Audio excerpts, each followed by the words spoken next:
All right, so this one I'm going back to 1998. This is a film starring Sean Penn, the recently canceled Kevin Spacey, Gary Shandling, late Gary Shandling, Meg Ryan, Anna Paquin, a young Anna Paquin, and Robin Wright Penn. She was married to Sean at the time, so it's Robin Wright Penn. This is Hurlyburly, based on a stage play by David Rabe. He also did a screenplay for the film, and we're going to get into it on this episode of Film Fan.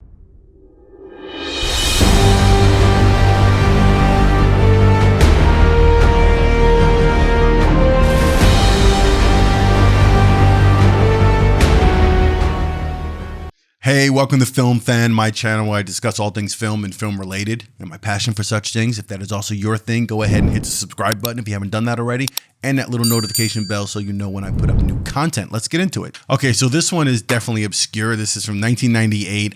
It was an indie film. It was not a big thing. It wasn't a big release. Sean Penn's performance in this got a lot of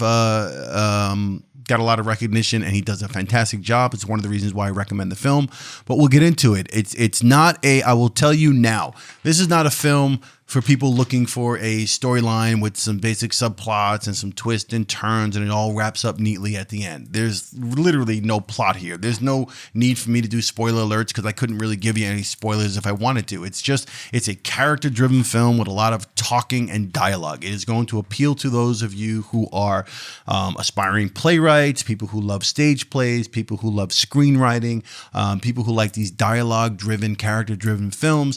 Actors are going to love this. The performances are fantastic. It's an ensemble cast. And as I said, the dialogue is just off the chain in this. So this is for you. So if you're kind of somebody who none of that stuff sounds appealing, then you're just not going to care. But stick with me anyway and watch the video. All right, so let's get into it. Sean Penn plays Eddie, who is a Hollywood casting agent, scumbag, kind of low-life guy who's trying to figure his life out.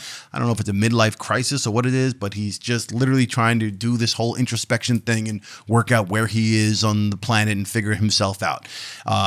Kevin Spacey plays Mickey, who is his friend and temporary roommate. Mickey is apparently separated or on hiatus, vacation from his wife, and he's just snorting coke with Eddie, doing drugs and fucking and doing whatever he does. He represents a total low-life Hollywood scumbag agent, totally shallow kind of guy. He's a shell of a man, and he thinks he's witty and charming, and that's Kevin Spacey. He also has a really weird blonde haircut in this. Chazz Palminteri plays Phil, who is Eddie's friend of sorts. Eddie kind of keeps Phil hanging around, and I think Phil hangs around for the sense of feeling like he's part of Hollywood. He's part of the in crowd. He's got friends that are actually casting agents. He's a low-life, woman-beaten, thuggish kind of dude who's got a shit acting career, and it really isn't going anywhere.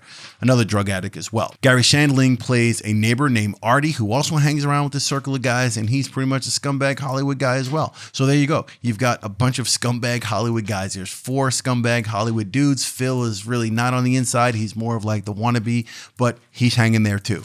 These guys are all just shitty characters, and that's what this film is. You're watching these 4 guys be shitty characters. They are super misogynistic. Their relationships with women, the way they discuss women, how they talk about their confrontations with women, their interactions with women. You just see how they almost, there's lines that indicate that they look at women as like clouds, just an obscure cloud talking to them. They don't recognize them as beings. So it's really disgusting in that sense. And if you watch it, you might be inclined to think that, you know, the first time you watch it, you'll be inclined to think, oh, wow, this is really kind of like anti-woman, like it's a misogynistic film, but it's really not. It's just that these guys, the way they behave is totally reprehensible, and the way they see women is totally reprehensible. They just see them as sex objects and these things and part of like whatever. Now, Eddie actually is in a relationship, or he's trying to build a relationship with Robin Wright in this.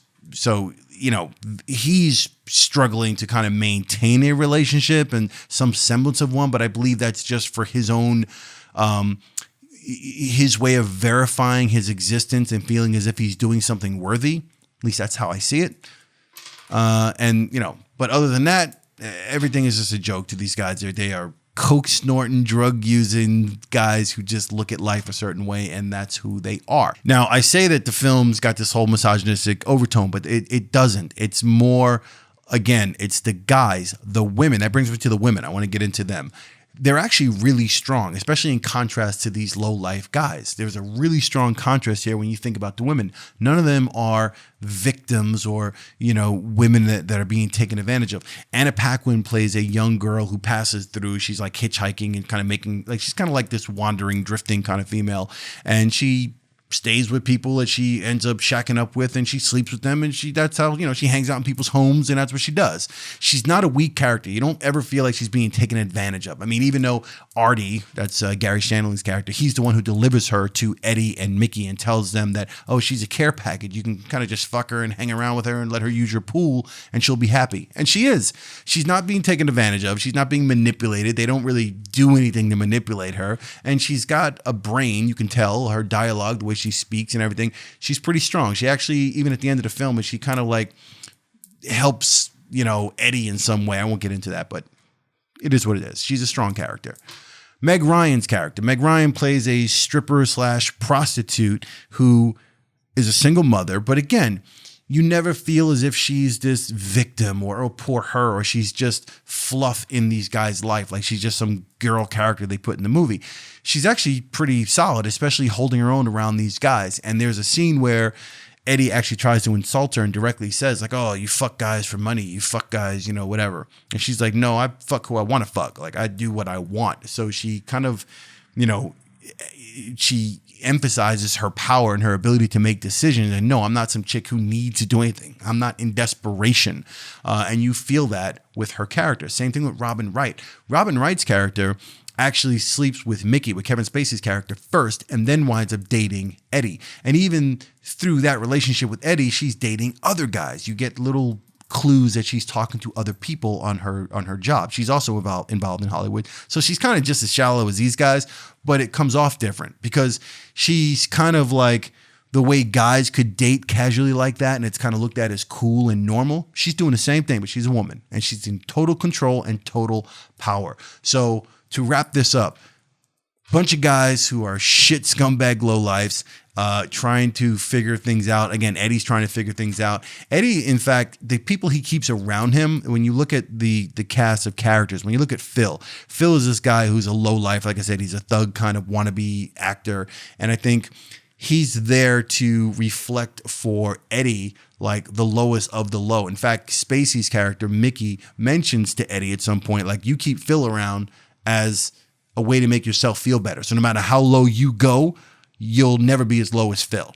And so that's why Eddie keeps Phil around. I think Eddie keeps everyone around him with a certain, like a mirror, like a reflection of something. Like I think Mickey is his friend. I think he admires Mickey in a certain way because Mickey's kind of carefree. He's this shallow guy with like whatever reservations about anything. And he's kind of just, he's free. He's doing whatever the hell he wants, but he's also rather successful at the same point. So I think he keeps him there for that. But I also think because Mickey is so shallow that Eddie thinks he's not that shallow. He thinks he's deeper. So again, that whole idea of keeping people around him that make him feel better about himself. Artie, Gary Shandling's character, he's jealous of, and he actually admits it so much so in a scene with Artie out in the parking lot or out in front of in the driveway. He has a conversation with him, and Artie is there, and he basically admits that he's kind of jealous of Artie. So the people he keeps around him have certain purpose in their life, in his life, to reflect his own life and to keep him grounded in some way or make him feel better about himself as he struggles to figure out what the hell himself even is. That's Hurlyburly. This is like I said, even me talking about it, I feel like I'm all over the place and just saying whatever I'm saying. But yeah, it's a very dialogue-driven, chatty, loquacious, garrulous film. Whole lot of talking. And if you're into that, you're going to like this movie. And I suggest you find it and watch it. If anything, for the performances by Sean Penn, Spacey, Robin Wright, Anna Paquin, it's a young Anna Paquin, Chazz Palminteri's performance is fantastic. It's just a really good film to study if you're into writing, you're into dialogue, you're an actor, you want to see some really great performances and really good use of language and scripts, this is one for you. It's really all I can say. It's really not much else I can say about it. It's hard to find. I will tell you that. I tried to find it streaming on Amazon. It wasn't even there. It said title is not available. I couldn't find it there. It's definitely not on Netflix. So you'll have to look for it. If you're interested in this the DVD. I don't think they made this on Blu-ray. This is another one. So it's 1998. Try to find it. If you're that type, if this sounds appealing to you, you should definitely watch this. All right. That's it for me on Film Fan. All right. If you like this video, hit the like button. If you've seen this movie and this is not, whatever, and you thought it was as good as I thought it was, or you hated it and you definitely thought it was like this anti-woman thing, let me know in the comments below. If you haven't subscribed yet, hit the subscribe button. I really appreciate that. And I'll see you on the next Film Fan.